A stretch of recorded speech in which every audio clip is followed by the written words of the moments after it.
এই মুহূর্তে দেশের সবচাইতে সমালোচিত যেই ঘটনা অর্থাৎ পিএসসির প্রশ্ন ফাঁস ঘটনার যেই সাবেক চেয়ারম্যানের চালক অর্থাৎ ড্রাইভার আবেদ আলীর বাড়িতে সিলন ফ্যামিলি ব্লেন্ডের কড়ালিকার আর সতেজ সাদের পারফেক্ট ব্লেন্ডে স্বপ্নেরা মেলুক টানা। আবেদ আলীর যেই সুরম্য অট্টালিকা রয়েছে থ্রিপ্লেক্স, অর্থাৎ থ্রিপ্লেক্স যেই সুরম্য অত্যাধুনিক বাড়িটি রয়েছে সেই বাড়িটির সামনে আমরা রয়েছি।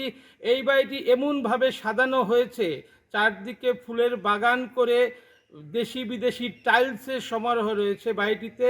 এবং আমাদের কাছে যেই গুরুতর আরও অভিযোগ এসেছে যে যেই ড্রাইভার ছিল তার অর্থনৈতিক অবৈধ সম্পদের সাথে সাথে তিনি কিন্তু তার যেই বংশের যেই পদবি সেই পদবিও কিন্তু তিনি পরিবর্তন করেছেন। অর্থাৎ তার বংশ ছিল আগে মীর বংশ এবং তার যেই অবৈধ সম্পদ অর্জনের সাথে সাথে তিনি মীর বংশ পরিবর্তন করে সৈয়দ বংশ তিনি এখন ব্যবহার করছেন। এবং তার সাথে সাথে তার যেই ছেলে রয়েছে অর্থাৎ ছাত্রলীগ নেতা সিয়ামের যেই লাইফস্টাইল সেই লাইফস্টাইল নিয়েও কিন্তু ব্যাপক আলোচনা সমালোচনা চলছে।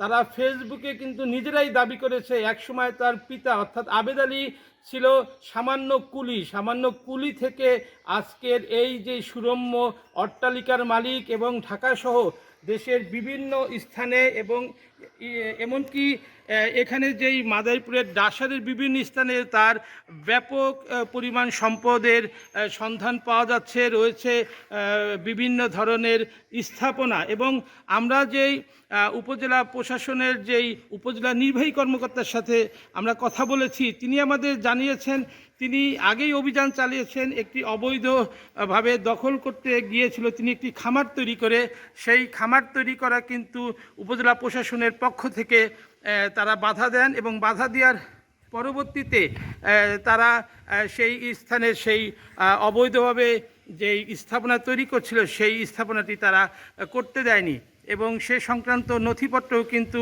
আমাদের কাছে এসেছে। এই যে বাড়ি দেখতে পাচ্ছেন সেই বাড়িটি কিন্তু ডুপ্লেক্সের চাইতেও অনেক বেশি এবং অনেক ব্যয়বহুল করে এটি কিন্তু গড়ে তোলা হয়েছে। এবং আবেদ আলীর গ্রেপ্তারের খবর যখন ছড়িয়ে পড়েছে তখন ডাসার মাদারীপুর সহ কিন্তু সবাই তার বিচার দাবি করছেন, তার ছেলের বিচার দাবি করছেন। কারণ এটি তারা দেখছেন ডাসারের সম্মানের একটি ব্যাপার হিসাবে তারা দেখছেন। এবং এই বাড়ির ঠিক ঢোকার মুখেই কিন্তু একটি সুন্দর মসজিদ তৈরি করা হয়েছে, সামনেই ঈদগাহ তৈরি করা হয়েছে। এবং বাড়িটি ঢোকার মুখে আমরা অনেকের সাথে কথা বলেছি, তারা কিন্তু আমাদেরকে জানিয়েছেন যে আসলে একসময় অত্যন্ত দরিদ্র পরিবারের এই সন্তান। তিনি কিন্তু তার পরিচয় গোপন করতে তিনি বলতেন তিনি পিএসসির একজন সদস্য হন এবং তিনি পিএসসিতে রয়েছেন, এইভাবেই তিনি পরিচয় দিতেন। অর্থাৎ শুধুমাত্র বংশীয় পরিচয় তিনি গোপন করেননি, তিনি তার যেই পদ পদবি সেটিও পরিচয় দিয়েছেন। এবং তিনি সবসময় বলতেন যে তিনি একটি লিমিটেড কোম্পানির মালিক। অর্থাৎ তার এই যে জীবনের যেই বিলাসবহুল জীবনযাপন, তার ছেলের কিন্তু কোটি টাকার গাড়িতে চলতেন, তিনি নিজেও কোটি টাকার গাড়িতে চলতেন। এই বিলাসবহুল জীবনযাপন কিন্তু তিনি এখানে গোপন রাখতেন এইভাবে যে তারা একটি লিমিটেড কোম্পানির মালিক হয়েছেন। এবং বিত্ত বৈভবের যে প্রাচুর্য সেই প্রাচুর্য দেখে কিন্তু মানুষ কিন্তু আসলেই কিন্তু অবাক হয়েছেন। আশেপাশে যারা রয়েছেন তারা কিন্তু আসলে বিস্মিত হয়েছেন, কারণ তারা ভাবেনি যে উনি এই প্রশ্ন ফাঁস ঘটনার একজন হোতা এবং এভাবে তারা সম্পৃক্ত রয়েছে এত বড় একটি অপরাধের সাথে।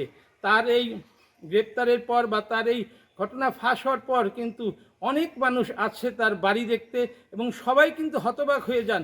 একজন সামান্য গাড়ির চালক, তার যদি এই ধরনের বিত্ত বৈভব থাকেন বা তার যদি এই ধরনের অঢেল সম্পদ তিনি গড়তে পারেন, অর্থাৎ এই বিষয়টি কিন্তু সবাইকে অবাক করছেন। এবং তিনি এই ডাসার উপজেলা পরিষদের নির্বাচনের একজন প্রার্থী হওয়ার চেষ্টা করছিলেন, সেই উপলক্ষে কিন্তু তিনি এলাকায় ব্যাপক দেনধান করেছেন। তার দেনধান কিন্তু মানুষের মুখে মুখে রয়েছেন। এত টাকা কোথা থেকে আসলো সেই বিষয়টি কিন্তু এখন অনুসন্ধানের জোরালো দাবি উঠেছে। এবং তার ছেলের গ্রেপ্তারে কিন্তু এলাকার মানুষের মাঝে কিন্তু তারা স্বস্তি প্রকাশ করেছেন এবং তারা দাবি করেছেন এই বিষয়টি যেন খুব গুরুতরভাবে কিন্তু তদন্ত করা হয়, কঠোরভাবে তদন্ত দাবি করেছেন। শুধুমাত্র এই ড্রাইভারের সম্পদই কিন্তু তারা জব্দর দাবি করেনি, এর সাথে যারা সম্পৃক্ত বা উনার যারা গডফাদার রয়েছেন তাদের সকলের কিন্তু কঠোর বিচার দাবি করেছেন, কঠোর তদন্তের দাবি করেছেন। এর মূল হোতারা যেন বের হয়ে আসে সেই কঠোর দাবি কিন্তু উঠেছে। একেবারে তার বাড়ির কাছ থেকে শুরু করে সর্বত্র কিন্তু এখন এই বিষয়ে কঠোর দাবি তোলা হয়েছে, জোরালো দাবি তোলা হয়েছে।